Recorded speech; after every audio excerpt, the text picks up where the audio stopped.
Subscribe करिए हमारे channel target UP TET CTET को और बेल आइकन को दबाइए। हेलो फ्रेंड्स, मैं रेनू स्वागत करती हूँ आप सभी भावी अध्यापक एवं अध्यापिकाओं का आपके अपने channel target UP TET CTET में। दोस्तों, आज की इस क्लास में हम आपके DLED 4th सेमेस्टर के सामाजिक अध्ययन विषय के पवन सीरीज के मोस्ट इंपॉर्टेंट अतलग उत्तरीय क्वेश्चंस को कंप्लीट करने वाले हैं यहाँ पर पढ़ करके। तो चलिए स्टार्ट करते हैं क्वेश्चन नंबर 51 से। पार्ट 1 में मैंने टोटल 50 क्वेश्चंस पढ़ाए हैं। अगर आपने नहीं देखा है तो आपको लिंक मिल जाएगी डिस्क्रिप्शन बॉक्स और कमेंट बॉक्स में।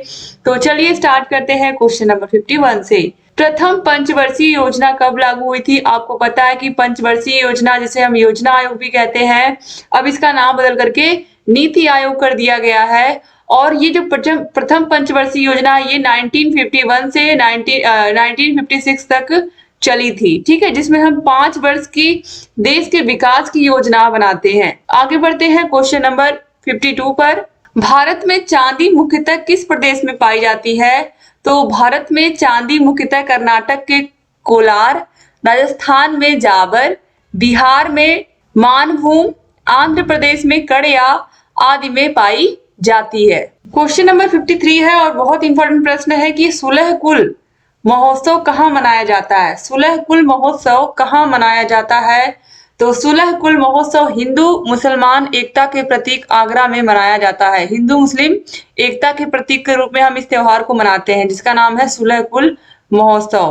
क्वेश्चन नंबर 54 है, विश्व ओजोन दिवस कब मनाते हैं? बहुत बहुत इंपॉर्टेंट प्रश्न है। विश्व ओजोन दिवस प्रत्येक साल हम 16 सितंबर को मनाते हैं। ये आपके सुपर टेट के एग्जाम में भी पूछा हुआ प्रश्न है। क्वेश्चन नंबर 55 है, आलू उत्पादन में उत्तर प्रदेश का कौन सा स्थान है? तो आलू के उत्पादन में, यानी कि आलू उत्तर प्रदेश में सबसे ज्यादा उगाया जाता है और इसीलिए इसका प्रथम स्थान है। 2019 के एग्जाम में पूछे हुए प्रश्न है। क्वेश्चन नंबर 56 पे आते हैं, सूचना का अधिकार अधिनियम जो है वो भारत में किस वर्ष लागू किया गया? तो देखिए, भारत सरकार ने पारदर्शिता युक्त शासन एवं भ्रष्टाचार मुक्त समाज बनाने के लिए 12 मई 2005 में सूचना का अधिकार अधिनियम 2005 संसद में पारित किया, जिसे 15 जून 2005 में राष्ट्रपति की अनुमति मिली। अंततः 12 अक्टूबर 2005 को यह कानून जम्मू कश्मीर को छोड़कर पूरे देश में लागू हो गया। तो कब से लागू हुआ पूरे देश में? 12 अक्टूबर 2005 से ये पूरे देश में लागू हो गया। और यहाँ पर इसके बारे में पूरी जानकारी दी गई है, तो आप इसको अच्छे से लर्न कर लीजिए, क्योंकि बार बार एग्जाम में इससे प्रश्न पूछता है। क्वेश्चन नंबर 57 है, उत्तर प्रदेश का सबसे कम जनसंख्या घनत्व वाला राज्य कौन सा है? उत्तर प्रदेश का सबसे कम जनसंख्या घनत्व वाला राज्य, तो देखिए, उत्तर प्रदेश के ललितपुर जिले में प्रति वर्ग किलोमीटर में सबसे कम मात्र 242, सोनभद्र में 270, हमीरपुर में 275, महोबा में 279 और चित्रकूट में 308। इसके अलावा जालौन में 370 और झांसी में 398 व्यक्ति रह रहे हैं। यानी कि सबसे कम जनसंख्या वाला जिला कौन सा हुआ? ललितपुर हुआ। 242 प्रति व्यक्ति किलोमीटर या प्रति वर्ग किलोमीटर में केवल इतने व्यक्ति रहते हैं। आगे बढ़ते हैं क्वेश्चन नंबर 58 पर। भारत में पवन ऊर्जा के उत्पादन में कौन सा राज्य अग्रणी है? तो तमिलनाडु राज्य अग्रणी है। क्वेश्चन नंबर 59 पे आते हैं, लिंगानुपात से क्या तात्पर्य है? तो लिंगानुपात या लिंग का अनुपात से तात्पर्य किसी क्षेत्र विशेष में पुरुष एवं स्त्रियों की जनसंख्या के अनुपात को कहते हैं। भारत की जनगणना के अनुसार यह अनुपात 943:1000 है, यानी कि प्रति 1000 पुरुषों पर जो महिलाओं की संख्या होती है वही होती है लिंगानुपात। क्वेश्चन नंबर 60 है, राष्ट्रीय आंदोलन के प्रथम चरण के उदारवादी आंदोलन के नेता कौन कौन थे? तो दादा भाई नौरोजी, महादेव गोविंद रानाडे, फिरोज शाह मेहता, सुरेंद्र नाथ बनर्जी, दिनेशा वाचा, योगेश चंद्र बनर्जी, गोपाल कृष्ण गोखले, मदन मोहन मालवीय आदि। क्वेश्चन नंबर 61 पे आते हैं, गांधी जी ने आंदोलन क्यों स्थगित कर दिया था? उत्तर प्रदेश के गोरखपुर जिले में स्थित चौरी चौरा नामक स्थान पर 5 फरवरी 1922 को एक भयानक घटना घटित हुई। चौरी चौरा कांड के नाम से इस घटना को हम जानते हैं। और इस घटना के अंतर्गत भीड़ ने पुलिस के 21 जवानों व थानेदार को थाने में बंद करके आग लगा दी थी। चौरी चौरा की घटना से गांधी जी इतने आहत हुए कि उन्होंने शीघ्र ही असहयोग आंदोलन वापस ले लिया था। ठीक है, याद रखिएगा। तो एग्जाम में पूछता है कि गांधी जी ने अपना असहयोग आंदोलन किस कारण से वापस लिया था? तो चौरी चौरा कांड के कारण। क्वेश्चन नंबर 62 पे आते हैं, सविनय अवज्ञा आंदोलन के प्रमुख कार्यक्रम क्या थे? तो देखिए, गांधी जी 5 अप्रैल डांडी पहुंचकर 6 अप्रैल को नमक का कानून तोड़ दिए थे। आंदोलन का कार्यक्रम इस प्रकार निश्चित किया गया, प्रत्येक गांव गैर कानूनी नमक लाए या बनाए। बहनों को मादक पदार्थों की दुकानों, अफीम के अड्डों तथा विदेशी कपड़ों की दुकानों पर धरना देना चाहिए। प्रत्येक घर में बूढ़े व युवक सभी तकली चलाकर सूत काटे। विदेशी वस्त्र जला दिए जाएं। हिंदू छुआछूत की भावना का त्याग करें। सरकारी कर्मचारी अपने पदों से त्यागपत्र देकर अपना जीवन जन सेवा में लगाएं। आगे बढ़ते हैं, क्वेश्चन नंबर 63 है, जिन्ना ने गांधी जी पर क्या आरोप लगाया था? तो जिन्ना ने गांधी जी के नेतृत्व की वैधता पर ही आरोप लगा दिया था। जिन्ना ने लिखा था कि जब तक आप प्रतिनिधि की हैसियत प्राप्त नहीं कर लेते तब तक आपके द्वारा किसी भी प्रतिनिधि की हैसियत से हस्ताक्षर करने का सवाल ही नहीं उठता। क्वेश्चन नंबर 64 है, लाला लाजपत राय की मृत्यु किन कारणों से हुई थी? तो लाला लाजपत राय भारतीय राष्ट्रीय कांग्रेस में गरम दल के 3 नेताओं लाल बाल पाल में से एक थे। सन 1928 में इन्होंने साइमन कमीशन के विरुद्ध एक प्रदर्शन में हिस्सा लिया, जिसके दौरान लाठीचार्ज में ये बुरी तरीके से घायल हो गए थे और 17 नवंबर 1928 को इनकी मृत्यु हो गई थी। क्वेश्चन नंबर 65 पे आते हैं, स्वतंत्र भारत की प्रमुख उपलब्धियां क्या थी? तो आजादी के बाद भारत की प्रमुख उपलब्धियों में पहला है शिक्षा और डिजिटल इंडिया। आप देख ही रहे हो भारतीय इतिहास में महिलाओं की शक्ति कितनी बढ़ रही है, हर क्षेत्र में महिलाएं आगे निकल रही हैं।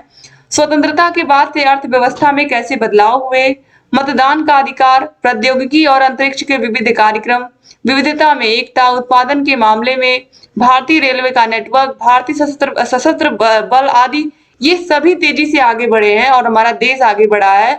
क्वेश्चन नंबर 66 है, यूनेस्को का पूरा नाम अंग्रेजी में लिखते हुए उसका कार्य बताइए।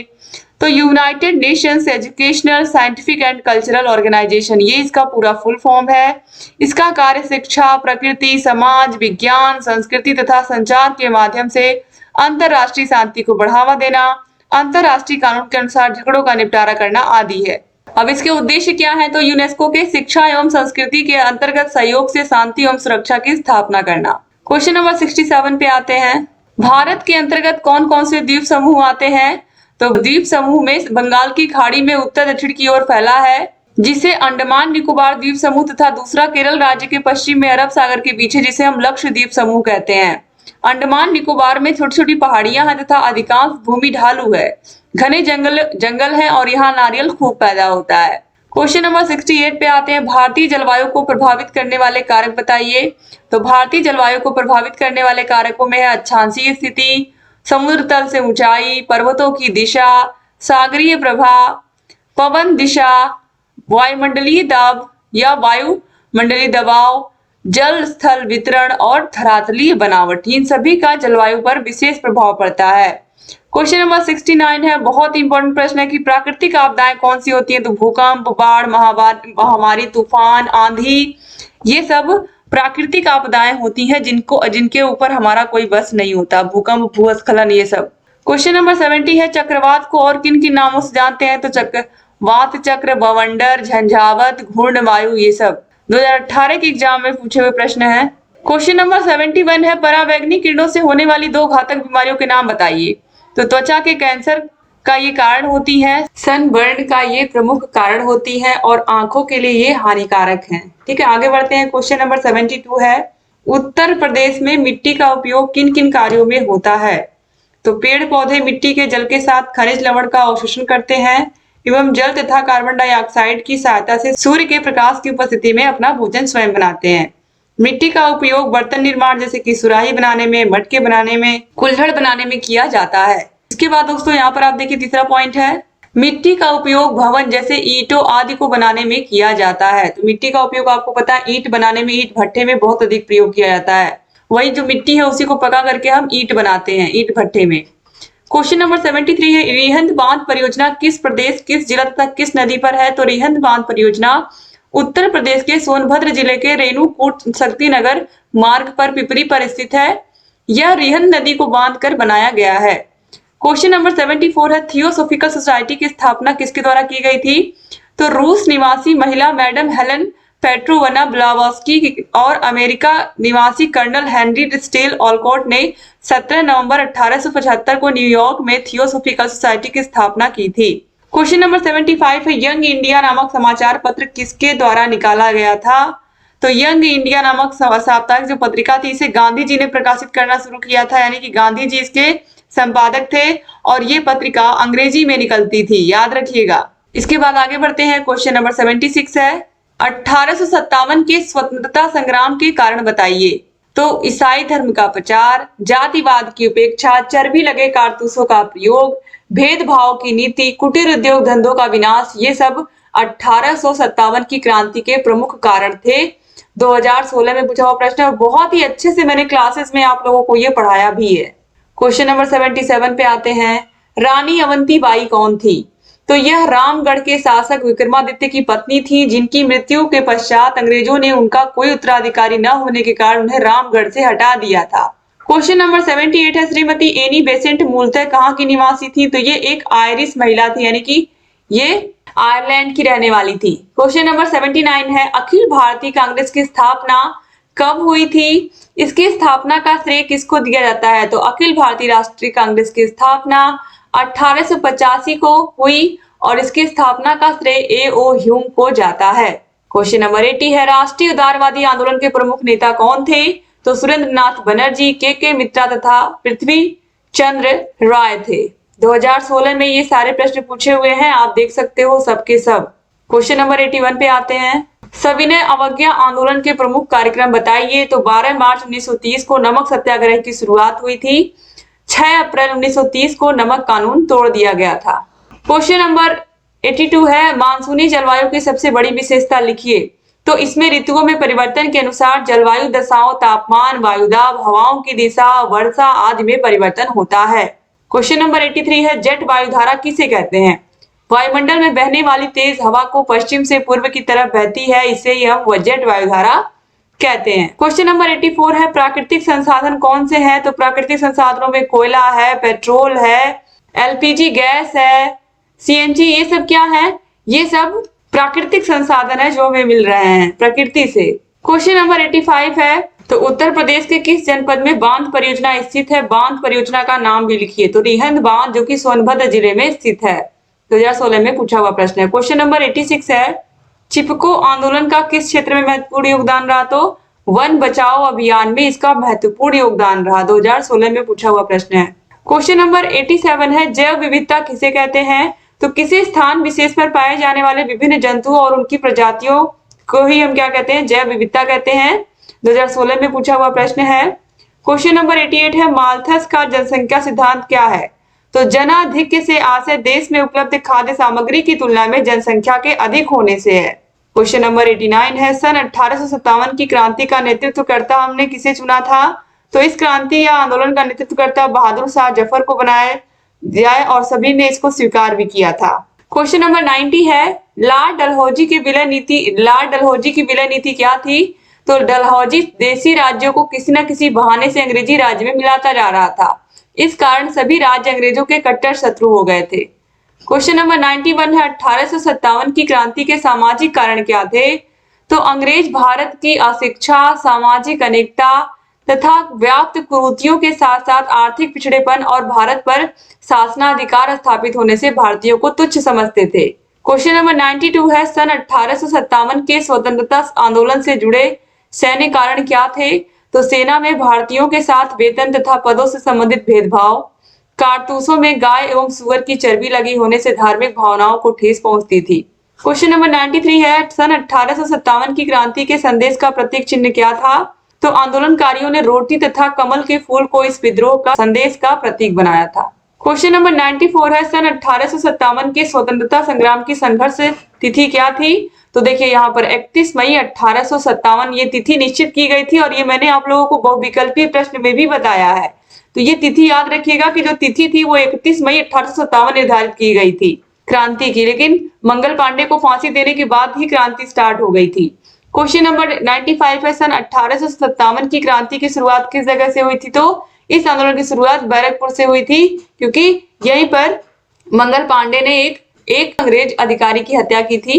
क्वेश्चन नंबर 96 है कानपुर में सन 1857 के स्वतंत्रता संग्राम का नेतृत्व किसने संभाला था? तो कानपुर में नाना साहब को पेशवा घोषित किया गया तथा अजीम उल्ला खां उनके सहयोगी बने। नाना साहब जब नेपाल जेल में बंद किए गए उसके उपरांत तात्या टोपे ने कानपुर की कमान संभाली थी। क्वेश्चन नंबर 97 है, प्रथम स्वतंत्रता संग्राम की बागडोर लखनऊ में किसने संभाली थी? तो अवध की राजधानी लखनऊ की क्रांति की बागडोर वाजिद अली शाह की बेगम हजरत महल ने संभाला था। अंग्रेजों का लखनऊ पर आधिपत्य के बाद हजरत महल नेपाल चली गई थी। क्वेश्चन नंबर 98 है, सन 1857 के आंदोलन की विफलता का भारत पर क्या प्रभाव पड़ा? भारत राजनीतिक तथा आर्थिक रूप से ब्रिटिश साम्राज्य पर निर्भर हो गया। क्वेश्चन नंबर 99 है, सन 1857 की क्रांति का विस्फोट तय तिथि से कितने दिन पहले हो गया था? तो ये जो तिथि थी वो 31 मई 1857 थी, लेकिन 10 मई 1857 को ही क्रांति का विस्फोट हो गया था। जैसे ही मंगल पांडे को फांसी दी गई उसके बाद क्रांति स्टार्ट हो गई थी और आपको पता है कि 8 अप्रैल को उनको फांसी दे दी गई थी। क्वेश्चन नंबर 100 है, सन 1858 में महारानी विक्टोरिया का घोषणा पत्र किसने जारी किया था? तो इलाहाबाद के मिंटो पार्क में 1 नवंबर 1858 को लॉर्ड कैनिंग ने महारानी विक्टोरिया का घोषणा पत्र जारी किया था। तो इस तरीके से टोटल 100 क्वेश्चन आपने कंप्लीट कर लिया पार्ट 2 में भी। उम्मीद करती हूँ कि आपको क्लासेस अच्छी लग रही होंगी। अच्छी लगी तो लाइक कर दीजिए और अगर वीडियो को शेयर नहीं किया तो प्लीज शेयर भी कर दीजिए। जहां कहीं कोई भी प्रॉब्लम हो हमसे बताते रहिए। और अगर आपको 8 विषयों के नोट्स चाहिए तो नोट्स के लिए हमारे app target UP test state को डाउनलोड कर लीजिए। यहाँ पर आपको ऐप के बारे में सारी जानकारी मिल जाएगी। इस नंबर पर आप कांटेक्ट कर सकते हैं। आपको सारे विषयों के नोट्स मिल जाएंगे, सारे विषयों की क्लासेस, सारे विषयों की मास्टर क्लासेज। ये पूरी की पूरी जो सीरीज आप देख रहे हो राजन पवन सीरीज, ये पूरी की पूरी सीरीज आपको मिल जाएगी। तो ये सब आपको मिलेंगे हमारे ऐप में। ऐप की link description box comment box में मिल जाएगी। Target UP TET CTET app में आपको सारी चीजें मिलेंगी। तो क्लास दोस्तों रोज देखते रहा करिए और अगर चैनल को सब्सक्राइब नहीं किया तो सब्सक्राइब भी कर दीजिए। जहां कहीं कोई भी प्रॉब्लम हमसे बताते रहिए। जय हिंद दोस्तों।